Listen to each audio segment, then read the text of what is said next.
नमस्कार दोस्तों, मैं आशीष आप सबका स्वागत करता हूं आपके अपने इस चैनल एग्लेक्स अकेडमी में। आइए शुरू करते हैं क्लास 7th के हिस्ट्री का चैप्टर नंबर 2, जिसका नाम है न्यू किंग्स एंड किंगडम्स। अब तक का हम इसमें पढ़ चुके हैं कि कैसे कैसे नए नए राजवंश स्थापित हुए, कैसे उनका उदय हुआ, कैसे उन साम्राज्य ने अपने एडमिनिस्ट्रेशन को स्थापित किया, कैसे कैसे वे उसको फॉलो करते थे। उसके बाद हमने पढ़ा द प्रशस्तीज एंड लैंड ग्रांट्स, प्रशस्ति और उनके भूमि अनुदान के बारे में, जो कि वो ब्राह्मणों को किया करते थे। उसके बाद हमने पढ़ा warfare for wealth, that is धन के लिए युद्ध। उसके बाद हमने पढ़ा एक क्लोजर लुक, किसका? द चोलाज का, जिसमें कि हमने पढ़ा था फ्रॉम उरैयूर टू थंजावुर, कि उरैयूर से थंजावुर कैसे स्थापित हुआ। फिर हमने पढ़ा कुछ स्प्लेंडेड टेम्पल्स के बारे में एंड ब्रोंज स्कल्पचर के बारे में। अब हम शुरू करने जा रहे हैं the next topic, which is agriculture and irrigation. Agriculture and irrigation, agriculture क्या होता है? खेती। इरिगेशन क्या होता है? सिंचाई। कि उस समय में जो लोग खेती करते थे उसमें सिंचाई का महत्वपूर्ण योगदान हमेशा ही होता है, तो उस समय भी सिंचाई का बड़ा महत्वपूर्ण योगदान था। वह क्या था, आइए जानते हैं। Many of the achievements of the Cholas were made possible through new developments in agriculture. उस समय जो बहुत सारी उपलब्धियां थी चोलाज की, उनमें से कुछ पॉसिबल चीज़ थी कि उन्होंने नए नए विकास किए थे, नए नए डेवलपमेंट किए थे खेती के लिए। लुक एट मैप 2, मैप 2 दोबारा देखिए। Notice that the river Kaveri branches off into several small channels before emptying into the Bay of Bengal. कि जो कावेरी नदी है, तो कावेरी नदी आपकी बे ऑफ बंगाल में जाने से पहले कुछ छोटे छोटे टुकड़ों में टूटी थी, छोटे चैनल्स में टूटी थी, जिससे कि इरिगेशन में हेल्प होती थी। These channels overflow frequently depositing fertile soil on their bank. जो ये चैनल्स थे, जो ये छोटी नदियाँ थी, यह बहुत तेज़ी से बहती थी, जिसकी वजह से क्या होता था कि जो उपजाऊ मिट्टी थी वह उनके किनारों पर इकट्ठी हो जाती थी। Water from the channels also provides the necessary moisture for agriculture. और जो पानी था इन चैनल से वह इस जगह पर खेती के लिए आर्द्रता भी देता था। खेती को अच्छी करने के लिए उस मिट्टी को आर्द्रता भी देता था, मॉइस्चर भी देता था। Particularly the cultivation of rice, specially किस फसल के लिए? चावल की फसल के लिए। ठीक है दोस्तों, तो आइए एक बार मैप देख लेते हैं। ये देखिए आपका मैप, ये देखिए आपका मैप, ये रही आपकी कावेरी नदी। और आपने देखा होगा कि इस कावेरी नदी ये आगे चलकर छोटी छोटी नदियों में डिवाइड हो रही है, यह छोटी नदियों में बट रही है। ठीक है दोस्तों, ये यहाँ पर, ठीक है। फिर ये यहाँ पे बंगाल में खाली हो जाती है आगे। आइए कंटिन्यू करते हैं। आइए दोस्तों, although agriculture had developed earlier in other parts of Tamil Nadu, जबकि जो खेती थी वह अच्छी तरह विकास हो चुका था तमिलनाडु के बाकी और पुराने कुछ हिस्सों में। It was only from the 5th और 6th सेंचुरी, और यह लगभग 5वीं और 6ठी शताब्दी की बात है, that this area was opened up for large scale cultivation. यह लगभग 4वीं और 5वीं 6ठी शताब्दी की बात है, जब यहाँ पर क्या हुआ, ये खेती, ये कल्टीवेशन बहुत बड़े पैमाने पर होने लगा। Forest had to be cleared in some regions, कुछ जगह पर जंगलों को साफ किया गया। Land had to be levelled in other areas, कुछ जगह पर जो भूमि थी उसको एक समतल, एक समान लेवल में लाया गया। इन द डेल्टा रीजन, जो डेल्टा रीजन है, embankments had to be build to prevent, embankment तटबंध बनाए गए। क्या बनाए गए? तटबंध बनाए गए। ठीक है, और तटबंध बनाने से क्या हुआ? Had to be build to prevent, रोकने के लिए। क्या रोकने के लिए? Flooding. And canals had to be constructed to carry water to the fields, बाढ़ को रोकने के लिए वहाँ पर एम्बार्कमेंट्स बनाए गए, तटबंध बनाए गए, एंड कैनाल्स और नहरें बनाई गई। किस लिए? जिससे कि खेतों तक पानी को पहुंचाया जा सके। इन मैनी एरियाज, बहुत सारे क्षेत्रों में 2 crops were grown in a year, एक साल में 2 फसल उगाई जाती थी। इन मैनी केसेस, कई जगहों पर इट वाज नेसेसरी, यह जरूरी था, टू वाटर क्रॉप्स आर्टिफिशियली, कि मानवीयकरण से, मानवीय रूप से कैसे फसलों तक पानी को पहुंचाया जाए। अ वैरायटी ऑफ, पहुंचाया जाता था। अ वैरायटी ऑफ मेथड्स, बहुत सारे तरीके थे, वर यूज, जो इस्तेमाल किए जाते थे, फॉर इरिगेशन, सिंचाई के लिए। इन सम एरियाज, कुछ जगह पर वेल्स वर डग, कुएं खोदे जाते थे।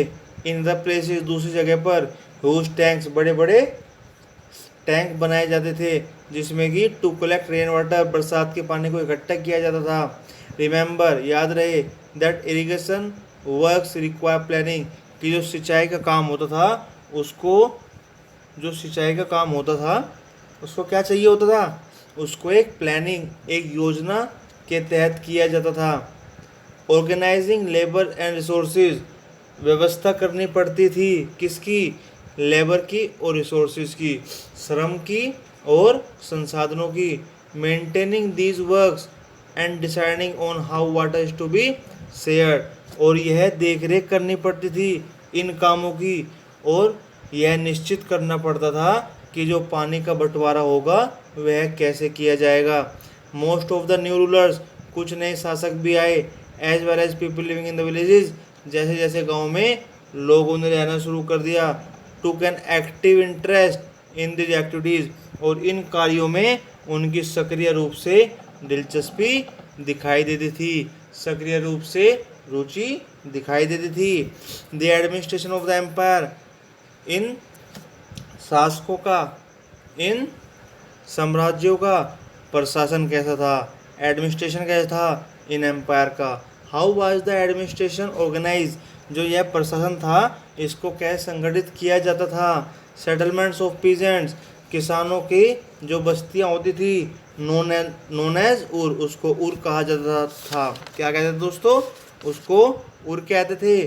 बिकेम प्रोस्पेरस, वह समृद्ध बन गई थी। With the spread of irrigation agriculture, इस खेती के सिंचाई या सींचने की वजह से, इसकी सिंचाई करने से ये लोग समृद्ध बन चुके थे सिंचाई खेती के साथ। Groups of such villages formed larger units, और इस तरह का जो समूह होते थे गांव वालों के, ये गांव के समूह को मिलकर बड़ी यूनिट बनती थी, बड़ी इकाई बनती थी, जिसको क्या कहते थे, जिसको नाडू कहते थे। द विलेज काउंसिल, जो गांव की क्या होती थी, परिषद होती थी, जो ग्राम परिषद होती थी। एंड द नाडू, और नाडू होती थी, हैड सेवरल एडमिनिस्ट्रेटिव फंक्शंस, इनके बहुत सारे प्रशासनिक कार्यक्रम होते थे। क्या होते थे, प्रशासनिक कार्य होते थे। इंक्लूडिंग, जिसमें शामिल था डिस्पेंसिंग जस्टिस, न्याय करना। क्या शामिल था, डिस्पेंसिंग जस्टिस, न्याय करना। एंड कलेक्टिंग टैक्सेस, और कर को इकट्ठा करना, टैक्स को इकट्ठा करना। Rich peasants of the Vellala caste exercise considerable control over the affairs of the nadu under the supervision of central Chola government, जो केंद्रीय चोला गवर्नमेंट था इसकी देखरेख में वेल्ला कास्ट थी, वेल्ला जाति के जो अमीर किसान होते थे उन पर, उनके कामकाज पर, नाडू के कामकाज पर इनका पूर्ण नियंत्रण होता था। क्या होता था, पूर्ण नियंत्रण। द चोला किंग्स, जो चोला राज्य होते थे, gave some rich land owners titles, तो वह कुछ अमीर जमीन के मालिकों को कुछ उपाधियाँ देते थे। उपाधियाँ कैसी होती थी, जैसे मुवेंदवेलन। क्या होती थी, मुवेंदवेलन, जिसका मतलब होता है एक वेलन या किसान जो 3 राजाओं की सेवा करता था, जो 3 राजाओं की सेवा करता था। या अरैयर, मुखिया एक्सेट्रा, ऐसी उपाधियाँ दी जाती थी एज मार्कर्स ऑफ रेस्पेक्ट, आदर के लिए। And entrusted them with important offices of the state at the centre, और उनको केंद्र में महत्वपूर्ण राजकीय पद सौंपे जाते थे। क्या किया जाता था, उनको महत्वपूर्ण राजकीय पद सौंपे जाते थे दोस्तों।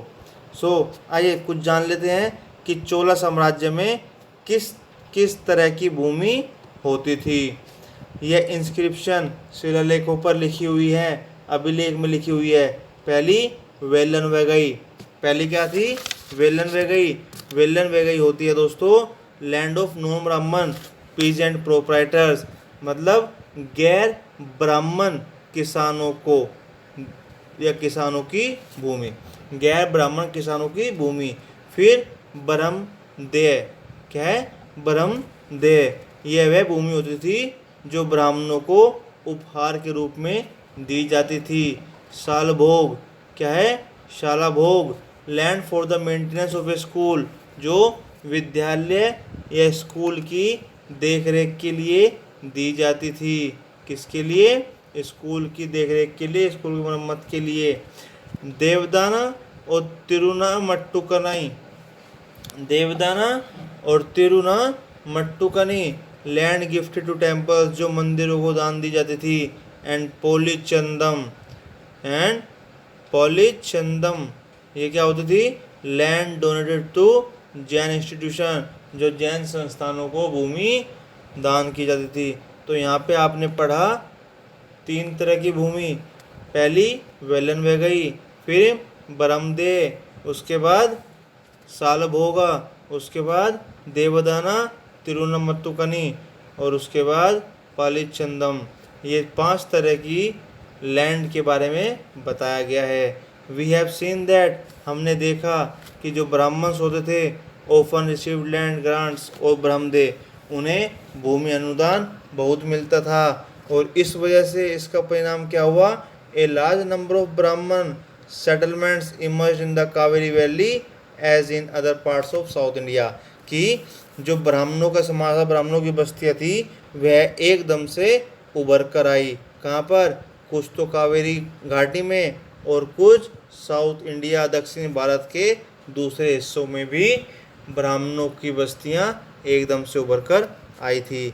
Each brahmadeya was looked after by an assembly और sabha of prominent Brahmana landholders, जो ब्रह्मदेय थी, जो भूमि अनुदान में मिलती थी ब्राह्मणों को, उनकी देखरेख के लिए एक सभा बनाई जाती थी, और उस सभा में कौन होते थे? उस सभा में आपके प्रमुख ब्राह्मण होते थे, जो ब्राह्मण वे जिनके पास ज़मीन होती थी। दीज असेंबलीज, ये सभा वर्कड वेरी एफिशिएंटली, बड़ी कुशलता से अपना काम करती थी। Their decisions were recorded in detail in inscriptions often on the stone walls of temple, और इनके निर्णय, इन ब्राह्मण भूस्वामियों के जो निर्णय हैं वह आपके दर्ज किए गए हैं। कहाँ पर? अभिलेखों पर, अभिलेखों पर, शिलालेखों पर, और प्राय मंदिरों की दीवारों के पत्थरों पर भी। एसोसिएशंस ऑफ ट्रेडर्स, जो व्यापारियों का संगठन था, नोन एज, जिसको नागाराम कहते थे। क्या कहते थे? नागाराम्स। क्या कहते थे? Nagaram. Also occasionally performed administrative functions in towns, ये भी अक्सर एक प्रशासनिक कार्य किया करते थे। क्या करते थे? कस्बों में प्रशासनिक कार्य किया करते थे। Inscriptions from Uttaramerur in Chingleput district Tamil Nadu, एक तमिलनाडु के चिंगलपुर जिले में उत्तरामेरूर से एक अभिलेख प्राप्त हुआ है, जिसमें कि पर्याप्त वर्णन किया गया है वे विच द सभा वाज ऑर्गेनाइज, कि किस तरीके से जो यह सभा होती थी, यह संगठित, यह व्यवस्थित होती थी। दिस सभा हैड सेपरेट कमेटी, और इन सभाओं की अलग अलग कमेटियाँ, अलग अलग समितियाँ होती थी। टू लुक आफ्टर, जो देख रेख करती थी, जो ध्यान रखती थी किसका? इरिगेशन वर्क का, सिंचाई के काम का, गार्डन्स, बाग बगीचों का, और टेम्पल्स, मंदिरों का। Names of those eligible to be member of this communities were written on small tickets of palm leaf and kept in an earthenware pot, from which a young boy was asked to pick the tickets one by one for each committee. और जो यहाँ पे एक योग्य व्यक्ति को, सदस्य को चुना जाता था उस कमेटी के लिए, उसकी अपनी एक प्रक्रिया होती थी। वह प्रक्रिया क्या थी? उन व्यक्तियों के नाम एक छोटे से ताल पत्र पर लिखे जाते थे, पाम लीफ, ताल पत्र पर लिखे जाते थे, एंड कैप्ट इन एन, और उनको एक मिट्टी के बर्तन में डाल दिया जाता था, फ्रॉम विच, और जिसके बाद एक छोटे बच्चे से एक एक पर्चे निकालने के लिए बोला जाता था। किस लिए? अलग अलग समितियों के मेंबर को चुनने के लिए। इन शॉर्ट हम कह सकते हैं कि पर्ची सिस्टम के थ्रू ये लोग उन समितियों के मेंबर को चुनते थे। ठीक है दोस्तों, तो ये आपको यहाँ पता लगा कि पर्ची सिस्टम भी उस समय होता था। Okay, so inscription and text क्या है दोस्तों? इंस्क्रिप्शंस एंड टेक्स्ट, अभिलेख और लिखित सामग्री, अभिलेख और लिखित सामग्री। द वर्किंग ऑफ ए सभा अकॉर्डिंग टू द उत्तरामेरूर इंस्क्रिप्शन, इन सभाओं का कार्यक्रम, इन सभाओं की कार्य प्रणाली किसके अनुसार? उत्तरामेरूर पे जो अभिलेख मिले हैं उसके अनुसार। All those who wish to become members of the sabha should be owners of land from which land revenue is collected. अगर कोई आदमी उन समितियों का मेंबर बनना चाहता है, समिति सदस्य बनना चाहता है, तो वह उस जमीन का मालिक होना चाहिए जिन जमीन से कर या राजस्व लिया जाता है। दूसरा, they should have their own homes, उनके अपने मकान होने चाहिए। तीसरा, दे शुड बी बिटवीन, उनकी जो उम्र होनी चाहिए वे 35 से 70 साल के बीच की होनी चाहिए। दे should have knowledge of Vedas, उन्हें वेदों की नॉलेज या वेदों का ज्ञान होना चाहिए। They should be well versed in administrative matters and honest, और उन्हें प्रशासनिक मामलों की अच्छी जानकारी होनी चाहिए और वे ईमानदार भी होने चाहिए। If anyone has been a member of any committee in the last 3 years, अगर कोई भी व्यक्ति किसी भी समिति का सदस्य पिछले 3 साल में रह चुका है तो वह किसी दूसरी समिति का सदस्य नहीं बन सकता। Anyone who has not submitted his account, जिसने अपने खाते नहीं जमा किए या अपने रिश्तेदारों के खाते जमा नहीं किए, तो वह यह इलेक्शन नहीं लड़ सकता। तो देखिए दोस्तों, कितना हार्ड होता उस टाइम भी कह सकते हैं इलेक्शन को लड़ना, एक मेंबर बनना। So while inscription tell us about kings and powerful man, जो ये अभिलेख हैं ये हमें राजाओं और शक्तिशाली व्यक्तियों के बारे में बताते हैं। Here is an excerpt from the Periya Puranam, a 12th century Tamil work, एक 12वीं शताब्दी का तमिल कार्य है। Which informs about the lives of ordinary man, जो कि हमें जानकारी देता है एक सामान्य व्यक्ति की, चाहे वो पुरुष हो चाहे वो महिला हो, और यह एक उद्धरण के रूप में है। पेरिया पुराणम एक एक्सेप्ट मतलब होता है एक उद्धरण।